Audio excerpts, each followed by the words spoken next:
Bueno, yo creo que los negocios, y en Cataluña de esto sabemos alguna cosa, de las concesiones y las concesionarias son uno de los problemas de la democracia, es decir, el beneficio de la gestión de algunos contratos públicos donde se pueden beneficiar personas vinculadas a partidos políticos o a políticos o a sus familias, y desde luego cuando es sanidad aún parece más grave, ¿no? Porque es una cosa tan sensible que afecta a derechos tan básicos como la sanidad. Esto también tiene que ser juzgado, ¿no? Pero me parece que deberíamos revisar muy bien cómo se conceden las contratas públicas y sobre todo cómo se vigila la ejecución y las cláusulas de esos contratos, porque el truco aquí está en la vista gorda. Es decir, te doy un contrato, se infla el precio a cambio de una comisión, estoy diciendo algo que ya sabemos quiénes son los Reyes Magos, es decir, eso.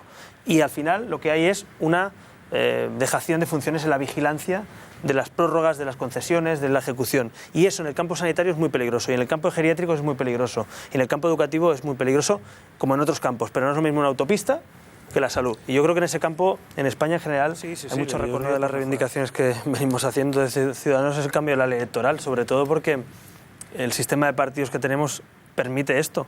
Si tú tienes un sistema de partidos donde los militantes, son militantes y no números, por tanto son los accionistas del partido político y por tanto deciden a quién ponen y a quién no ponen, seguramente comportamientos sospechosos o incluso condenados por la justicia no tendrían lugar en una lista electoral o no tendrían lugar en un cargo orgánico. Segundo, si los ciudadanos tuvieran listas abiertas y pudieran premiar o castigar los comportamientos de cada persona, no veríamos 11 imputados en las Cortes Valencianas o 4 imputados en el Parlamento de Cataluña sentados o no sé cuántos condenados, incluso indultados por algunos gobiernos. Por tanto, es fundamental. Si recobramos el poder, si los ciudadanos tienen poder, podrán decir esto sí, esto no. Ahora mismo el poder lo tienen los mismos que desde esas cúpulas a veces organizan estas mafias. Por tanto, es muy complicado que la propia mafia se desmonte, porque hay sistemas en los que... No se conocen precedentes. No, por eso digo que es muy complicado. El sistema actual hay que desmontarlo. Y se Entendemos, Albert, que ese es un poco el espíritu del movimiento ciudadano que estás liderando. Bueno, quien lea el manifiesto lo verá, ¿no? Y lo dijimos, o por las buenas o por las urnas. Es decir,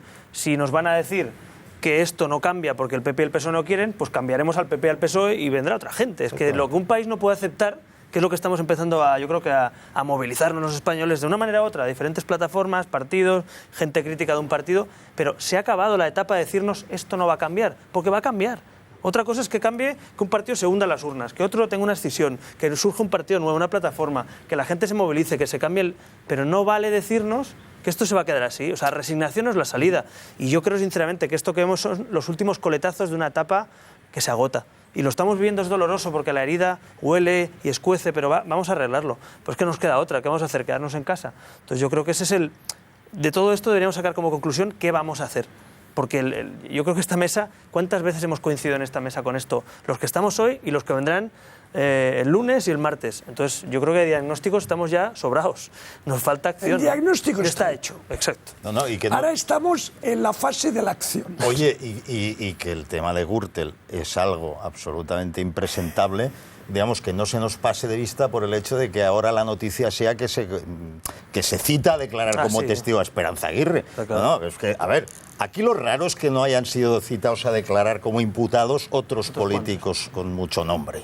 De todos modos, lo de Esperanza Aguirre ha generado ya las primeras reacciones, que ha sido justamente en Twitter. Ha sido el coordinador general de Izquierda Unida, Cayo Lara, quien ha dicho que Esperanza Aguirre no debería decir encantada, sino imputada, y cerraba con que salga de los dogmas un ratito. porque veo que estáis anteponiendo cosas. Aquí en España hemos nacionalizado la deuda de los bancos, nos la hemos comido todos los españoles. Entonces, si nacionalizamos la deuda, nacionalizamos los objetivos de la banca, claro que sí. Claro. Yo no soy partidario de nacionalizar la deuda de los bancos, ya lo digo, no soy nada sospechoso. Ahora, si yo rescato con los impuestos de los españoles, yo le digo a esos bancos lo que hacen con sus pisos, con su dinero, porque es nuestro, punto. Es decir, ¿qué es sino el Sareb? Pues el producto, la porquería que nos hemos comido tóxica de todos los activos de esos bancos. Y yo no tengo derecho a decirle a ese banco que con ese dinero que le he prestado ponga en el mercado de alquiler social unas viviendas. Claro que sí. Lo que no vale es, cuando hay deuda, se socializa. Y cuando hay beneficios, esto es la empresa privada. No, mire, yo estoy de acuerdo que cuando hay beneficios y gastos, esto es la empresa privada. Estoy de acuerdo. Pero si hemos hecho algo excepcional, no me da la gana que aquí no haya crédito para la pequeña empresa o para las familias porque le hemos prestado un cheque en blanco a los bancos. Entonces, y eso sale del dogma, ya lo sé, porque no es ni neoliberal ni ultrasocialista. Muy interesante, pero huyendo de los dogmas tratemos de reconducir el debate. Claro, hemos pasado de los dogmas o los presuntos dogmas a la propaganda, porque es que aquí no se ha ayudado a los bancos. El Banco de Vizcaya, el Santander, el Sabadell, eran bancos que estaban saneados antes y siguen saneados después. El Banco de Valencia es un banco público, era la Caja.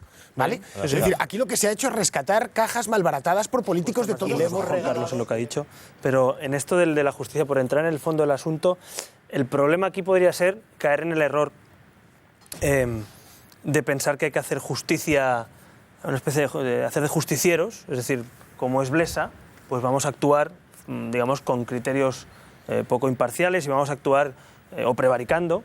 Pero claro, el problema, como decía Pablo también, es que la sensación que tienen muchos ciudadanos es que en algunos casos hay una beligerancia absoluta de cosas que pueden ser, yo creo que son opinables. O sea, decir, alguien puede decir que ha sido parcial o no, no lo sé. Pero hombre, que este señor tenía riesgos de destrucción de pruebas, yo creo... Parece claro. Parece claro. Que la alarma social, que es otro de los motivos que puede ser también para dictar prisión de este tipo, ya no existía. Sí, ya no lo es. Pero exacto, bueno, pero o sea, que se crea un sistema... O sea, tiene que ser absolutamente excepcional, es cierto. Pero hombre, como mínimo la destrucción de pruebas, riesgo de fuga. Hombre, pues este señor, alguna fórmula de fugar se puede tener este señor más que yo, más que cualquiera que esté en esta mesa, de este país, ¿no? Por tanto, a mí me parece que se ha cargado de una manera, se actúa de una manera tan beligerante contra este juez, o lo que hemos visto con el caso de la infanta, ¿no? La Fiscalía haciendo de defensor de una persona. Yo al margen de lo que sea finalmente esa sentencia. Pero hombre, es feo que la Fiscalía se ponga a hacer de defensor y no de acusador, en definitiva, como Estado y por el interés general. Entonces, estas cosas... cuesta mucho que los ciudadanos piensen que la justicia es igual para todos. Y es así, y es lo que hay, con una fiscalía orgánica dependiendo de un gobierno, que es el sistema que tenemos, y con un sistema judicial en el que el Consejo General del Poder Judicial son políticos los que colocan ahí a la gente y premian o castigan la planta judicial en función de cómo se comporta uno. Pues no lo sé si el juez Ruz, en función de lo que haga o no, va a tener premio o castigo en su futuro judicial. No lo sé, en otros casos ha pasado. Por tanto, lo mejor que podemos hacer es que los jueces escojan a los jueces, que son mayorcitos, y el Poder Judicial se escojan entre ellos en los diferentes ámbitos judiciales y puedan juzgar la corrupción libremente. Porque si no hay justicia, no podemos tener democracia. Si no hay justicia, no hay democracia. Fijaos que al final siempre vamos a parar al mismo problema. Las cajas, ¿por qué acabaron como acabaron y arruinaron a tanta gente y en parte a todo el país por el problema que han creado? Porque no estaban en manos de buenos profesionales, claro. Estaban en manos de políticos, claro. Muchos de ellos al servicio de clientelas políticas o puramente de su interés personal. Pero no cuestión respecto a lo de las cajas. Yo creo que se olvidó una parte del objeto que es lo más grave. Cuando se produjo el debate del rescate, Zapatero en su día, con el apoyo del PP, o sea, los dos grandes partidos, nos vendieron el rescate como la solución, y eso fue en 2008, si no me equivoco, a principios de 2009. Esto es para dar liquidez a las empresas y a las familias. Y esto es para reactivar la economía española. Y los españoles dijeron, hombre, si esto va a servir, todos aquellos que se le están cerrando el crédito, que le están quitando las pólizas, que le están quitando los datáfonos a los comercios, hombre, si esto va a reactivar la economía, pues dale 30.000 millones tú, a ver si tira. ¿Sabéis cuál es el problema? Que aquí se han rescatado cajas que al lado no han tenido un listado de exigencias públicas. Hemos dado dinero público sin exigencias de objetivo público. Y eso es un cheque en blanco, eso es un regalo, eso es una donación. Pero no se han rescatado, Perdón, déjame acabar, que ya nos he interrumpido. Entonces, eso, la clave de todo eso, otra vez volviendo al principio del círculo, es, claro, han hecho eso porque esas cajas eran ellos mismos. Esas cajas, si rascabas un poquito, tenías que ir a los fraudes, a las indemnizaciones millonarias, a las constructoras, cajas de ahorros con el 50% de constructoras. A ver... 80% del riesgo de alguna caja estaba en un solo sector. No, pero perdona, no, Alejo, no. Pero es peor, no, Alejo, es peor. Es que Caixa Cataluña tenía constructoras propias. O sea, no es que tuviera el riesgo puesto allí, es que ellos habían creado constructoras. Entonces, hombre, ¿qué hace una caja de ahorros? Y luego, ¿quién la paga? Todos, con 11.000 millones de euros, Caixa Cataluña, o 19.000 Bankia. Pues oiga, es que esto es lo que estamos pagando. Por tanto, otra vez el problema es de gobiernos que gobiernen. Él decía que no molesten mucho. Yo digo que gobiernen para los ciudadanos, no para los amigos y el entorno que tienen. Porque yo sí que quiero un gobierno fuerte, que cuando venga una caja de ahorros esta diga, yo te voy a rescatar, pero me vas a dar las líneas de crédito, me vas a dejar crear empleo, y como no lo hagas, te cierro y punto.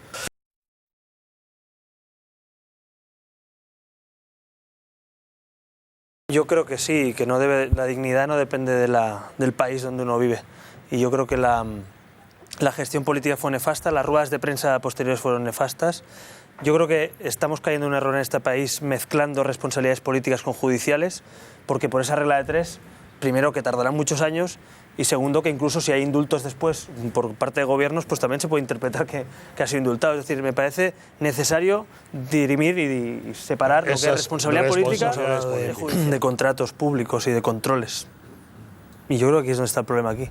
Claro. Y nos enteraremos seguramente de por qué algunos no pasan controles. Porque otros pasan muchos controles, ¿eh? Quien quiera montar un comercio mañana, una empresa, ya verás tú la de controles que tiene que pasar antes de poner en marcha un comercio, una empresa. Y el tiempo. Y algunos ganan mucho dinero y casualmente pasan muy poquitos controles. Y dicen que algunos incluso tienen amistad con algunos políticos. Por tanto, volvemos otra vez a un caso. Se puede culpabilizar al empresario, pero mire, yo como ciudadano español, a quien responsabilizo son las administraciones públicas, que para eso pagamos impuestos.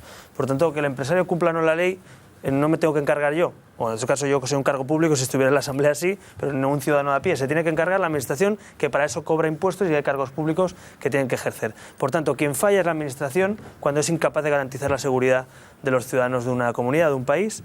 Y en ese sentido a mí me parece que volvemos a hablar de algo muy parecido a lo que hablamos antes, que es concesiones, contratos, amigos y gente que no pasa controles y otros que las pasan muy mal para poner una empresa en marcha. Y déjame acabar, lógicamente, agradeciéndote el testimonio, porque me parece que lo que has explicado tiene mucho mérito explicarlo después de haber pasado por eso. Muchísimo ánimo y a toda la gente joven que estaba allí, que a ver si podemos los jóvenes, o podéis los jóvenes, no sé si ya considerarme joven o no. Tú ya no. No, pero es verdad, es que... Pero soy padre también. Ya, soy padre. Y cuando hay padres que... Entonces a tu prole. No, pero cuando veo y conozco gente que tuvo hijos aquella noche allí, ¿no? Y padres también cómo lo han pasado, hombre, pues qué menos que un Estado occidental y una democracia moderna, uno puede pensar que sus hijos pueden cometer errores, pero lo que no puede ser es que los errores los cometa la política y la parte judicial. La parte judicial se verá y quizá por el derecho penal también es muy garantista y lo hemos visto en otros casos y la gente a lo mejor espera una justicia material que no se acaba produciendo, ¿no? Pero en el ámbito político, cómo reaccionó la alcaldía, cómo reaccionó el vicealcalde, cómo se apoyó la versión del vicealcalde amparando a la versión prácticamente del empresario, como decía Juan Carlos.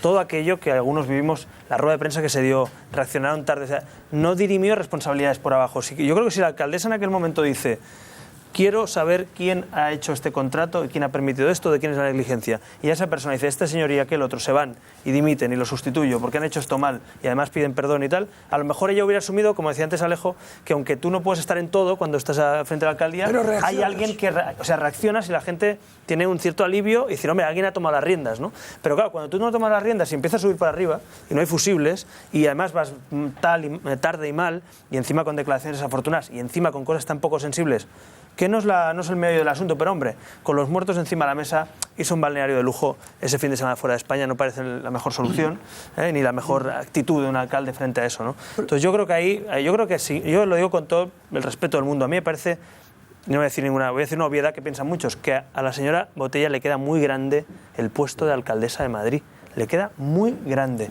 Porque el alcalde de la capital de España es una persona que tiene que tener una cintura política, un olfato, una capacidad de gestión que yo creo sinceramente que le queda muy grande, y lo digo con todos los respetos, pero es la sensación que tenemos muchos españoles. ¿Por qué es alcaldesa de Madrid? Vamos a ver, con todos mis respetos también para Ana Botella, que me parece, oye, es una persona preparada, pero ¿por qué es alcaldesa de Madrid? Claro. Es que al final llegamos...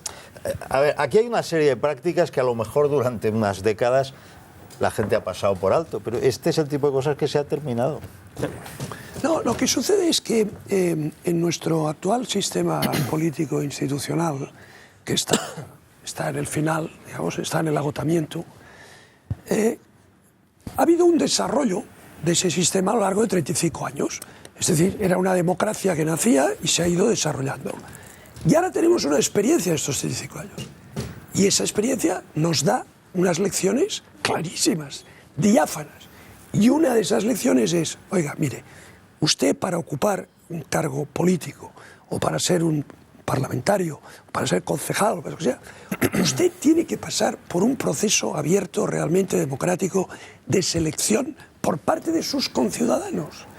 ¿Esto garantiza que todos los elegidos sean maravillosos? No, pero por lo menos sí que les da una legitimidad y a la larga, como sabemos todos los que estamos en esta mesa, a la larga, estadísticamente, la competencia leal y real va mejorando gradualmente la calidad. Eso ha sido así siempre.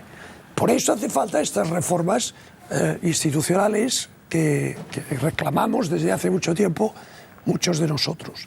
Y os diré otra cosa, también es una cuestión de cultura política. Es decir, hay países donde la reacción ante estas cosas es fulminante. ¿No? Es fulminante. Una cuestión. Y aquí esa cultura política hemos de implantarla y es la misión de los españoles de hoy, de todas las generaciones y todas las edades y sexos, es nuestra misión histórica cambiar esa cultura política. Alejo, un matiz, digo porque me viene a la cabeza una propuesta que algunos hemos hecho y nos han hecho poco caso, pero yo creo que es el momento de hacerlo también, ¿por qué no? Hablamos de ley electoral. Los alcaldes que sean escogidos en una urna, el alcalde, y en otra urna la mayoría o el consistorio. De manera que los alcaldes tengan un compromiso, porque además las potestades que tiene un alcalde no son las potestades de un sistema parlamentario que escoge un gobierno, sino que tiene mucho mayor poder. Por tanto, el alcalde escogido en una urna. Oiga, usted es alcalde de todos. Y además hay un consistorio con mayorías, minorías. Es que el defecto de transformar el ayuntamiento... Pero es que, perdona, es que ha sido de herencia, sí, como la alcaldía de Barcelona. Se heredan. El defecto...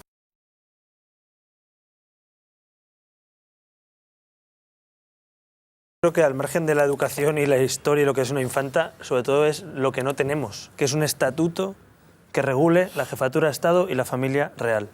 Porque al final... Pero hay normas no escritas, Albert. Alejo, ya, pero en un país que no se respetan ni las que están escritas, pues imagínate las normas no escritas. O sea que yo prefiero tenerlas escritas, porque es que si no aquí nadie cumple nada. Entonces yo creo que hay un trabajo pendiente de hace 33 años, 34, que es desarrollar el estatuto de la jefatura de Estado. ¿Por qué no se ha hecho? Pues a lo mejor a la corona no le ha interesado, pero desde luego al PP y al PSOE, que son los legisladores, tampoco. A mí me consta que desde la Casa Real hace tiempo que quieren que se regule, precisamente porque está pasando todo esto. Precisamente porque alguno va a acabar apartado posiblemente de la Casa Real, según cómo acabe o no el caso Urdangarín. Por tanto, no se han regulado, no se han hecho los deberes. Aquí no hay una ley que regule qué puede hacer y qué no puede hacer. Es evidentemente sentido común lo que te dice Alejo, que uno no debería hacer negocios, muy bien. Pero es que yo quiero una ley que le prohíba a quien pertenezca a la Casa Real y diga, y el rey, y la reina, y el príncipe, y la princesa, y sus hijos, y el resto no es Casa Real. Ya, y cada uno que se pague su fiesta, o sus salidas, o sus yates. Pero es triste, entiéndeme. No, pero ya existe en todos los países, no es triste. Eso cuando esto lo tiene cualquiera. Pero Alejo, está en la Constitución, se tiene que desarrollar, no es un capricho, no es el marido de una infanta. Pero que yo no quiero ceñirme a la costumbre, quiero una ley. El marido de una infanta, por supuesto, puede ejercer una profesión. Si tiene una profesión, puede ejercerla, ¿por qué no? Ahora, lo que no cabe en ninguna cabeza es que un marido de una infanta monte una entidad sin ánimo de lucro para lucrarse le con pasa dinero. Lo mismo que le pasa a otras instituciones. Es decir, esto sería como decir... Y ojo, yo estoy a favor de que ese debate se produzca. A mí no me parece mal. No hay que tener miedo a los debates que estén dentro del marco constitucional. Ahora, tiene que ser por mayorías amplias, como dice la Constitución, y en este momento no parece que haya 2/3 de españoles que quieran disolver las Cortes, convocar un referéndum. O sea, no creo que sea la mayoría. Y si algún partido lo propone, lo puede proponer y ganar las elecciones y proponerlo. Pero dicho eso, tampoco funcionan los partidos políticos y las instituciones están mal valoradas. ¿Qué hacemos? ¿Cambiamos a un sistema dictatorial? No. Tenemos una democracia y solo hay una solución, más democracia, mejor democracia. Eso es lo que estamos diciendo. Bueno, pues ahora hay una solución que es, la corona pasa por una crisis, ha tenido momentos buenos, pasa por una crisis, tiene dos soluciones, renovarse o morir. Y cuando digo renovarse o morir, lo digo en sentido de Estado. Es decir, o te renuevas, o haces una ley de transparencia y te sometes a ella, como hasta el último céntimo, cosa que no hace, o te sometes a un estatuto de la corona y lo regulas una vez por todas, o el príncipe toma un papel activo e incluso acaba siendo rey. Y si eso pasa, los españoles decidiremos, no por gracia divina, porque aquí no está el príncipe y el rey por gracia divina, están porque hay una constitución democrática. Y los españoles podemos quitar a nuestro jefe de Estado y poner una república. Podemos, pero podemos españoles. Lo que dice la Constitución, una inmensa mayoría de españoles, porque no se puede cambiar de régimen cada día. De dictadura, o sea, no es cada cuarto de hora, ahora monarquía, ahora república, ahora otra vez. Eso no da estabilidad a un país. Por eso es por 2/3, por eso tiene que suspenderse, por eso tienen que disolverse las Cortes, por eso tiene que haber elecciones. Si eso pasa, yo creo que si algún día en España, la inmensa mayoría de españoles, nuestro jefe de Estado, yo seré el primero, lo digo, o sea, si nuestro jefe de Estado no cumple con lo mínimo exigible para el primer funcionario de este país, que es el jefe de Estado, con lo que simboliza, la mayoría diremos, se acabó. Con lo que simboliza. Se acabó. Estoy convencido que lo haremos, porque depende de los españoles, no depende de gracia divina. Por favor, si por otro lado el jefe de Estado o el que venga sabe leer lo que los españoles quieren, mucha gente por estabilidad, por tranquilidad, por no ir a inventos, por no cambiar, a lo mejor equivocadamente no da igual, dirá, oye, pues si lo hace bien Felipe, a ver qué hace, a ver cómo lo hace. Entonces yo digo que no nos obsesionemos con el debate monarquía-república en sentido dogmático, porque tiene mucho más que ver con el pragmatismo de si lo hacen bien, pero pues Alberto, lo es que aquí no se está...